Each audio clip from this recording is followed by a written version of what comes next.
नमस्कार, स्वागत है आपका आज के इस नए वीडियो में जो कि है Q&A वीडियो। और इस वीडियो में आपके देने वालों को सवाल के जवाब जो कि आपने हमारे वीडियो में किए हुए थे। तो उम्मीद है ये वीडियो आपको पसंद आएगी। तो करते हैं आज की इस वीडियो को स्टार्ट। तो सबसे पहला जो कमेंट है वो है साकिर जी का। हाय मनीष भाई, मेरे पास वर्ना फ्लोटिक है, 2011 का मॉडल है और लगभग 1,60,000 किलोमीटर चल चुकी है। फिर भी उसमें जो पिकअप है वो कुछ काफ़ी कम है, तो सोलेनॉइड काम नहीं कर रहा, उसकी वजह से ही पिकअप कम हो सकता है कि अगर सर आप टर्बो के सोलेनॉइड की बात करें, टर्बो का जो एक्चुएटर होता है जो वैक्यूम को ट्रांसफर करता है, अगर आप उस सोलेनॉइड की बात कर रहे हैं, अगर वो काम नहीं करेगा तो भी पिकअप कम रहेगा। ओके, अगर आप हाई प्रेशर पंप वगैरह किसी और पार्ट की बात कर रहे हैं तो मैं नहीं कह सकता, वो उसको आप एक तरीके से स्कैनर से ही चेक कर सकते हैं कि ये किस पार्ट की प्रॉब्लम है। मेरे हिसाब से तो आपको एक बार कार का जो भी सोलेनॉइड है उसको एक बार आप स्कैनर लगा के चेक कराइए, वो काम कर रहा है नहीं कर रहा है, स्कैनर के बाद ही ये चीज़ कंफर्म हो पाएगी। तो अगला जो क्वेश्चन है वो है प्राथमिक शिक्षा से। स्विफ्ट VDI 2012 का मॉडल है और लगभग 90,000 किलोमीटर चल चुकी है। मॉर्निंग में 10 मिनट के लिए वाइट स्मोक देती है और स्मोक बहुत देती है, स्मेल भी करती है, स्मोक आंखों में लगता है एक तरीके से। सर तो बेसिकली स्विफ्ट में सुबह सुबह वाइट स्मोक की प्रॉब्लम और नॉकिंग की जो प्रॉब्लम आती है ज़्यादातर तो वो इंजेक्टर की वजह से आती है, क्योंकि जब भी उसकी डिलीवरी आउट हो जाती है उसकी वजह से। फिर भी एक बार आप कार का जो इंटरकूलर है उसको क्लीन करा लीजिए, EGR है उसको क्लीन करा लीजिए और जो इंजेक्टर है उसकी भी सर्विस करा दीजिए। हो सकता है कि इंजेक्टर का जो डीजल का एक तरीके से एडजस्टमेंट होता है वो अपसेट हो चुका है, जिसकी वजह से ये प्रॉब्लम आ रही है। आई होप कि आपकी कार की प्रॉब्लम है वो इंजेक्टर से सॉल्व हो जाएगी। अगला जो क्वेश्चन है वो है ऑटो इन्फॉर्मेशन से। मनीष जी, मेरी टाटा इंडिगो CS है जो 1,60,000 किलोमीटर लगभग चल चुकी है। क्या हम इंजन को फ्लशिंग नहीं किया है अभी तक, तो अब इंजन को फ्लशिंग कर सकते हैं तो कोई प्रॉब्लम तो नहीं आएगी। तो सर बेसिकली आप बिल्कुल बेफिक्र होके, बिल्कुल टेंशन फ्री होकर आप इंजन को फ्लश कर सकते हैं, कोई प्रॉब्लम नहीं आने वाली है। इंजन फ्लश के लिए बेसिकली आपको इंजन फ्लश करने के बाद ऐसा नहीं है कि आपको कार को ड्राइव करना है या कार में खड़ी गाड़ी में आपको एक्सीलेटर लगाना है, तो हो सकता है कि प्रॉब्लम आ जाए। ये प्रॉब्लम जब ही आती है जब गलत तरीके से इंजन फ्लश होता है। इंजन फ्लश कीजिए, 15 मिनट मैक्सिमम तक आप उसको कार को स्टार्ट रखिए, उसके बाद ऑयल को ड्रेन करा दीजिए, कोई प्रॉब्लम नहीं आएगी। अगला जो क्वेश्चन है वो है मोहम्मद सुफियान जी का। कौन सी कार, कोई भी कार हो, अगर स्टार्ट ना हो तो क्या क्या चेक करना चाहिए मनीष से, प्लीज़ हमें बताइए। तो सर बेसिकली अगर कोई भी कार हो या मान लीजिए अगर कोई भी राह चलते कोई भी कार ब्रेक डाउन हो जाती है तो आपको नॉर्मली सबसे पहले उसमें फ्यूज चेक करने होते हैं, इग्निशन चेक करना होता है। इग्निशन पे जो लाइटें होती हैं वो सभी लाइटें आ रही हैं या नहीं आ रही। मेन लाइट होती है चेक इंजन लाइट है, अल्टरनेटर की लाइट है, ऑयल की लाइट है, बैटरी की लाइट है, ग्लो प्लग की लाइट है, EPC लाइट है, पावर स्ट्रिंग की लाइट है। ये सारी लाइट आपको चेक करनी होती है, सारी लाइटें आ रही नहीं आ रही। कोई भी लाइट अगर नहीं आएगी तो हो सकता है कहीं ना कहीं उसी लाइट को लाने का आपको एक तरीके से वो लाइट क्यों नहीं आ रही वो आपको चेक करना है। अगर कोई भी लाइट अगर नहीं आ रही तो उसमें आपको क्या चेक करना है, यहाँ चेक लाइट नहीं है तो आपको ECM का फ्यूज चेक करना है, बाकी के और भी कंट्रोल मॉड्यूल उनके फ्यूज चेक करने, सबसे पहले फ्यूज चेक करने हैं, रिले चेक करनी है, फिर उसके बाद आपको पेट्रोल चेक करनी है, इंजन ऑयल भी चेक करना है, कार का पानी वगैरह जो कूलेंट लेवल है वो भी चेक करना होता है, बेल्ट होती हैं, बेल्ट चेक करनी होती हैं। अगर ये सारी चीज़ें सही हैं तो फिर आपको लास्ट में किसी टेक्नीशियन की जरूरत पड़ती है या फिर आपको कार में स्कैनर की जरूरत पड़ती है। नॉर्मली जो सबसे पहले चेक की जाती है वो फ्यूज, रिले और कुछ बेसिक वायर वगैरह होते हैं, वायरिंग के सॉकेट होते हैं, ECM के सॉकेट होते हैं, ऑयल लेवल होता है और कूलेंट लेवल होता है। ये सारी चीज़ें और बेल्ट वगैरह ये नॉर्मली चेक की जाती हैं जब भी अगर कार कभी भी ब्रेक डाउन होती है तो, क्योंकि ज़्यादातर जो ब्रेक डाउन का कार होते हैं तो नॉर्मली इन्हीं चीज़ों में प्रॉब्लम आती है। बेल्ट वगैरह हो गई, बेल्ट टूट जाती हैं या फ्यूज उड़ जाते हैं, इस तरीके की प्रॉब्लम आती है। तो अगला जो क्वेश्चन है वो है विकल्प जी का। हेलो मनीष भाई, I am from Bilaspur Chhattisgarh. मेरे पास 2007 का मॉडल 2 सेंट्रो जिंग है। जो गाड़ी ऑपरेटिंग टेम्परेचर पहुंचती है तो तब बंद करने पर दोबारा सेल्फ नहीं लेती, पर जब इंजन ठंडा रहता है तो नॉर्मली एक सेल्फ में चालू हो जाती है। ओके, उसमें एमरॉन की बैटरी है, 7 साल पुरानी है। किसका प्रॉब्लम रहा होगा? आपको बैटरी का प्रॉब्लम होने के चांस कम हैं क्योंकि ठंडे इंजन में भी स्टार्ट नहीं होती। आपको क्या लगता है? गाड़ी में LPG की किट इंस्टॉल है और लगभग 1.5 लाख किलोमीटर समथिंग गाड़ी में LPG की किट लगी हुई है, लगभग 1.5 लाख किलोमीटर कार चल चुकी है। तो सर जैसे कि सबसे पहले आपने कहा 2007 का मॉडल है, कोई प्रॉब्लम नहीं। 7 साल बैटरी को पुराने हो चुके हैं, ये एक तो प्रॉब्लम है। कार की जो बैटरी की लाइफ है मेरे हिसाब से वो बिल्कुल बेकार हो चुकी होगी, बैटरी आपको चेंज करानी पड़ेगी। दूसरी चीज़ आपने कहा ऑपरेटिंग ठंडे में रहने पर वो सेल्फ नहीं लेती है। सेल्फ नहीं लेने का मतलब है कि बैटरी उसको पावर नहीं दे रही है, इसलिए सेल्फ नहीं ले रही है।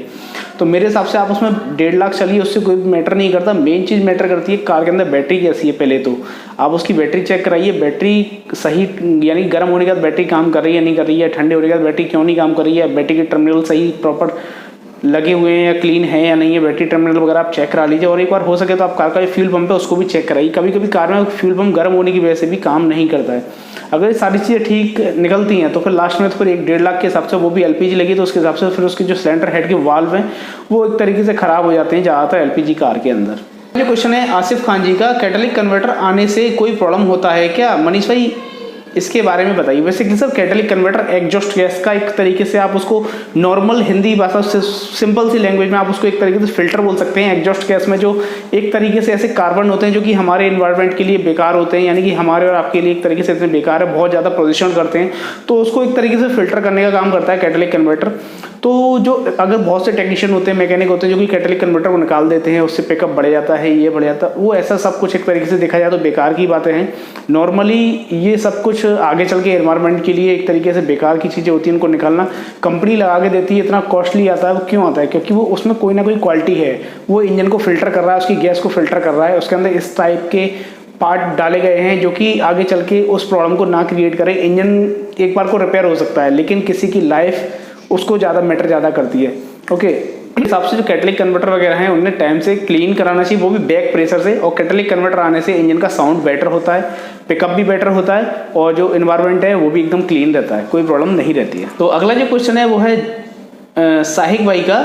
मनीष भाई आपसे मैंने एक क्वेश्चन पूछा था, आप बताए ही नहीं। मनीष भाई किसी भी गाड़ी में एक तरीके से लॉक बोलते हैं जो इंजन में होता है, उसको निकालने से मतलब उसका तोड़ने से गाड़ी में पिकअप आ जाता है, ये कैसे क्या होता है? नेक्स्ट Q&A में वीडियो में बताना सर। तो बेसिकली सर इंजन में कोई लॉक नहीं होता, जो लॉक होता है वो इंजन कंट्रोल मॉड्यूल में होता है, यानी कि जो ECM होता है उसके अंदर एक लॉक होता है।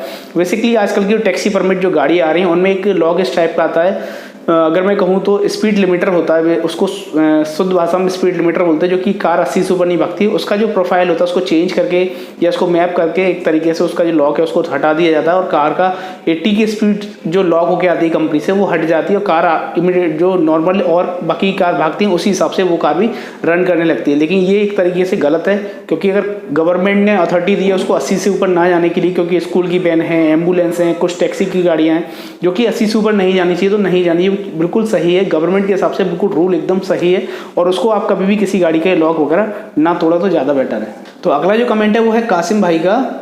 मनीष भाई एक ऑडी Q3 है, उसका सारा कूलेंट स्टार्ट करने पर एग्जॉस्ट से निकल जा रहा है, क्या चेक करना होगा? तो बेसिकली सर आपको उसका कुछ नहीं चेक करना, केवल एक सिंपल सा छोटा सा पार्ट है, EGR कूलर है, जो कि मोस्टली सबसे ज़्यादा ऑडी की कार में वही लीकेज होता है। ऑडी की Q3, Q5, Q और जो भी अपना A4, A6 ज़्यादातर यही चीज़ पार्ट लीकेज होता है और सबसे ज़्यादा Q5 और Q3 में ये ज़्यादा ही शिकायत आती है। तो आप सबसे पहले उसका EGR कूलर ही चेक कीजिए, ये कूलर उसका लीकेज हो चुका है और EGR कूलर आप रिप्लेस कर दीजिए, जो प्रॉब्लम है वो सॉर्ट हो जाएगी। क्योंकि बहुत से लोग अक्सर करके ऐसा करते हैं, कार का हेड खोल देते हैं जिसकी वजह से बोलते हैं कि अरे हेड की वजह से उसमें पानी आ गया।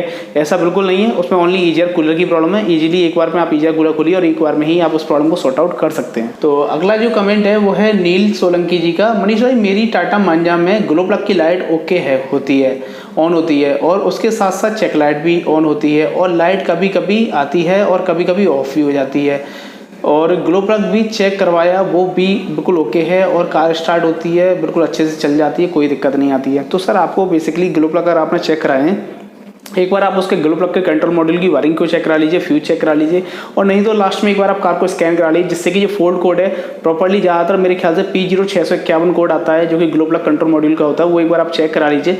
यही फोल्ड कोड अगर उसमें आ रहा था आपको ग्लो प्लग कंट्रोल मॉड्यूल जो है वो चेंज करना पड़ता है। तो अगला जो कमेंट है वो है मोहम्मद अफजाल जी का। हेलो मनीष भाई, जय Hind, I am Afzal from Moradabad. Sir मेरी कार स्विफ्ट डिज़ायर है, VDI 2014 का मॉडल है। डीजल कार में जब भी हम एक्सीलेटर देते हैं उसके बाद सब एक्सीलेटर रिटर्न करते हैं तो पर RPM जो नॉर्मली स्लो होने चाहिए वो नॉर्मली स्लो नहीं होते हैं, थोड़ा स्लो यानी कि कुछ टाइम के बाद ही मेरी कार में स्लो होते हैं। प्लीज़ बताइए क्या कमी हो सकती है और किसी भी तरह की कोई प्रॉब्लम तो नहीं है, प्लीज़ एंड थैंक्स। मनीष भाई नेक्स्ट Q&A में मेरी वीडियो का जवाब इस Q&A में वीडियो में मेरे को रिप्लाई दे दीजिए प्लीज़। तो बेसिकली सर आपकी जो कार है 2014 का मॉडल है, अगर आप कार में खड़ी गाड़ी में एक्सीलरेशन करते हैं, पहली चीज़ तो आपको खड़ी गाड़ी में एक्सीलरेशन नहीं करनी चाहिए या ज़्यादा RPM पर, मैक्सिमम आपको 3000 से ऊपर RPM कोई भी कार हो, ज़्यादातर लोग एक्सीलेटर देते हैं खड़ी गाड़ी में 3000 से ऊपर तक, वो एक्सीलेटर बिल्कुल नहीं देना चाहिए मेरे हिसाब से।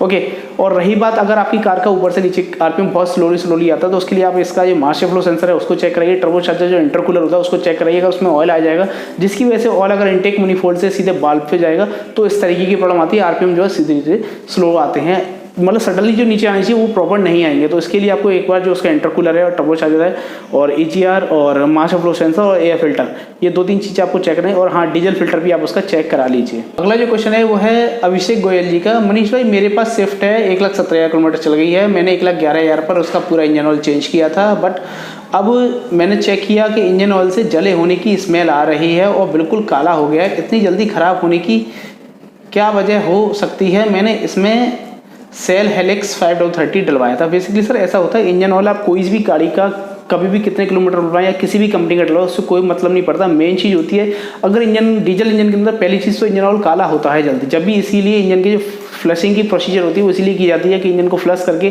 जो इंजन के अंदर कार्बन वगैरह वो प्रॉपर निकाल दी जाए। और आपकी गाड़ी अगर इतने टाइम पे चल गई है तो मेरे हिसाब से अगर आपको जलने की स्मेल आती है तो ज़्यादातर ऐसा होता है जब कार गर्म हो जाती है तो उसकी वजह से इंजन ऑयल ओवर हीट होने की वजह से जलने की स्मेल आने लगती है और इंजन ऑयल भी काला हो जाता है। तो एक बार अगर हो सके तो आप इसका इंजन ऑयल जल्दी रिप्लेस कर दें और इंजन को भी फ्लैश कर दें और फिर अगली टाइम से नेक्स्ट टाइम से आप अच्छे से ओरिजिनल बढ़िया कंपनी का ऑयल डलवाते रहें और कोई प्रॉब्लम आपको नहीं आएगी। आप कैस्ट्रॉल का या बॉश का या फिर अगर मैं कहूँ आपको लिक्यूमली का और भी काफ़ी वाइजॉल वगैरह ऑयल आते हैं, बेटर कंपनी, और शेल भी बहुत अच्छी कंपनी है, आप इसका भी ऑयल यूज कर सकते हैं, कोई प्रॉब्लम नहीं आएगी आपको। एक बार आप इंजन को फ्लश करा के ओरिजिनल फिल्टर यूज कीजिए और प्रॉपर और ये ऑयल सन को भी आप इसका क्लीन करा दीजिए, जिससे कि आपको आगे जो ऑयल को जल्दी काला देखने की प्रॉब्लम आई है या स्मेल की जो प्रॉब्लम आई है वो आपको देखने को ना मिले। अगला और लास्ट क्वेश्चन है वेदांत भाई का। मनीष भाई, I am big fan of you, आप बेस्ट मैकेनिक हो, मैं आपके सब वीडियो देखता हूँ भाई, ऐसे ही वीडियो बनाते रहिए, ऑल द बेस्ट भाई।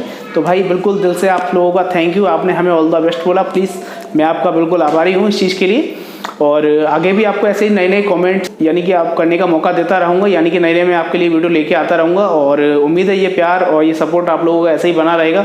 तो अभी नेक्स्ट वीडियो आपके लिए आने वाला है लैंड रोवर वोग के ऊपर, यानी कि V8 जो इंजन है उस कार के लिए, और उस कार में हमने किया था बेसिकली ये जो वीडियो है ये बहुत पुराना वीडियो है, यानी कि एक तरीके से अगर मैं कहूँ तो लगभग 1 साल पुराना वीडियो है ये। मेरा एक iPad था जो कि काफ़ी टाइम से पुराना पड़ा हुआ था इधर उधर, तो उसमें काफ़ी डेटा था, उसमें काफ़ी वीडियोज़ वगैरह थे, तो उसमें ये वीडियो पड़े हुए थे। अभी V6 के भी उसमें काफ़ी वीडियो हैं, टाइमिंग बेल्ट वगैरह के, टर्बो चार्जर वगैरह के, तो वो वीडियो भी मैं आपको आगे पोस्ट करने वाला हूँ। तो उस वीडियो को भी आप देखिए। अगर आपको वीडियो पसंद आए तो उस वीडियो के लिए भी आप चैनल को सब्सक्राइब करके रखिए, बेल आइकन को प्रेस करके रखिए और कर दीजिए इस वीडियो को लाइक शेयर।